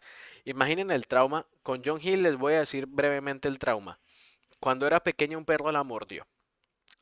Ese perro eh, los vecinos lo persiguieron, lo atraparon y en la cultura coreana del libro, no revisaban la realidad, dice que para que usted se cure de la mordida de un animal o algo, usted se tiene que comer el animal. ¿Qué hizo el papá de ella? Cogió el perrito, lo ató a una cuerda, a una moto, lo arrastró por todo el barrio y ya cuando el perro estaba agonizando, lo mató con un palo, cocinaron el perro. Y todo el barrio empezó a comerse la carne del perro y a ella le dieron un pedazo de carne del perro, pero ella era una niña. Y ese momento, eso duro de que este animalito ahora perdió la vida por culpa mía, ¿no? Ahora yo me lo tengo que comer. Imagina el trauma que tiene desde niña. Ver cómo un animalito es arrastrado, es asesinado. O sea, Oli, o sea, es muy duro. Es duro para todo eso. O sea, para una niña debe ser muy difícil ver eso, tan chiquitica y que prácticamente su papá esté actuando tan agresivo y que, oye, mira, estamos matando al perro que te mordió, cómetelo. Y años más tarde, el papá era todo agresivo con ella porque pues ella no comía o ella se escapaba y demás, ella quería irse a la naturaleza. Algo pasó en ella. Los abusos del papá, los golpes, lo del perro empezó a calar en su cabeza y hasta llegar al punto en que pues crece y simplemente conoce a este hombre y demás. Gracias, Kevin. Gracias, Dino, por invitarlo. Ya casi estamos acabando. Entonces, es duro que, que este personaje nosotros lo juzguemos, así como hizo mi compañera. Ah, que está mal que haya querido suicidarse, ¿por qué no buscó otra ayuda? Hombre, ya está diciendo la novela que todos aceptan la costumbre, la cotidianidad y demás, pues va a ser muy difícil que ella se salga de eso, va a ser imposible. Por eso ella decide quitarse la vida, por eso ella quiere irse a la naturaleza, conectarse. Entonces, obviamente, uno dice, mi rol puede ser ponerme del lado de la familia de la sociedad coreana costumbrista o del lado de Jong-hee de la hermana o el cuñado. Ustedes deciden, pero se crea una relación. Entonces, si usted conoce a alguien de alguna persona que haya pasado una situación parecía, o incluso alguien que decía volverse vegetariano y que los juzguen, ay, que no la invitamos a ella porque es vegetariana y vegana y todo eso, y que mejor no porque nosotros vamos a ir a comer carne, que nosotros vamos a hacer un asado, entonces usted no está siendo empático con esa persona, sino que la está juzgando, es una decisión que tomó la persona. Entonces hay que entender esos roles, esas relaciones afectivas también con lo que nosotros hacemos y con la sociedad que nos rodea, porque todo es una conexión, todo está conectado, ¿no? Todo está conectado de cierta forma.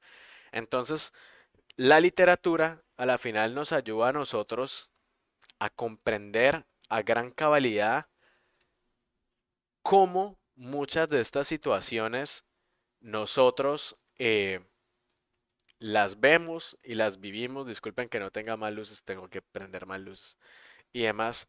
Pero nosotros vivimos estas situaciones así que de alguna forma en estos libros se pueden ver, se pueden ejemplificar. Recuerden La vegetariana de Han Kang, Madame Bovary, son las dos obras de las cuales hablé el día de hoy, que les recomiendo mucho que lean. Si tienen la oportunidad, van a entender nuevas cosas, nueva literatura. Madame Bovary, francesa, la vegetariana surcoreana, y pues las relaciones literarias, usted las puede tener de muchas formas con lo que ustedes lean, con lo que ustedes vayan a ver en la vida, no solamente con los libros, sino también con las películas. Porque podemos decir nosotros a la final, sí, entendí cómo el mapache, entendí las acciones del mapache de Guardianes de la Galaxia, lo entendí. No entendí, pero no se tiene que poner usted en el papel de él, de que lo van a torturar, de que van a jugar con su cuerpo y todo eso. O sea, tiene que entender por qué es lo que se alejó, por qué hizo eso, por qué se siente triste y demás, o por qué quiere hacer las cosas por su cuenta. Pero entonces, las relaciones afectivas, recordar colocarse en los zapatos de las personas, sí. Y si no se puede colocar en los zapatos o en los tacones de las personas, al menos entender cómo sería ponerse eso, cómo sería estar en el lugar de ellos. Y eso, a mi parecer, es lo que a nosotros nos permite ser un poco más empáticos, tanto con el mundo que nos rodea y con las personas que tenemos cerca. Porque muchas veces, y ya para acabar antes, es como la reflexión personal que yo les digo con la situación de salud mental que pasé. No es que ellos tuvieran, no es que las personas tuvieran que estar en la posición en la que yo estaba, de depresión, de tristeza, de casi al punto de suicidio y todo eso. No es que ellos tuvieran que estar en esa situación, sino entender el por qué muchas situaciones me estaban llevando a mí a eso, a solo ver eso.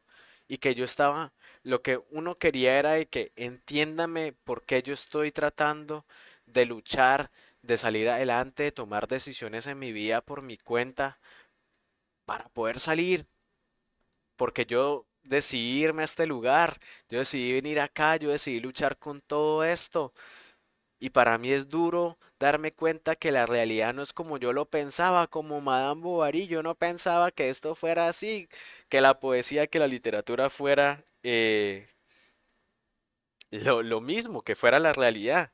Entonces, claro, y entonces nosotros podemos llegar a entender eso. No es que se tengan que poner en la misma situación de Marlon. ¿Cómo sería Marlon? ¿Cómo sería verlo así triste, llorando, sin dormir, sin comer?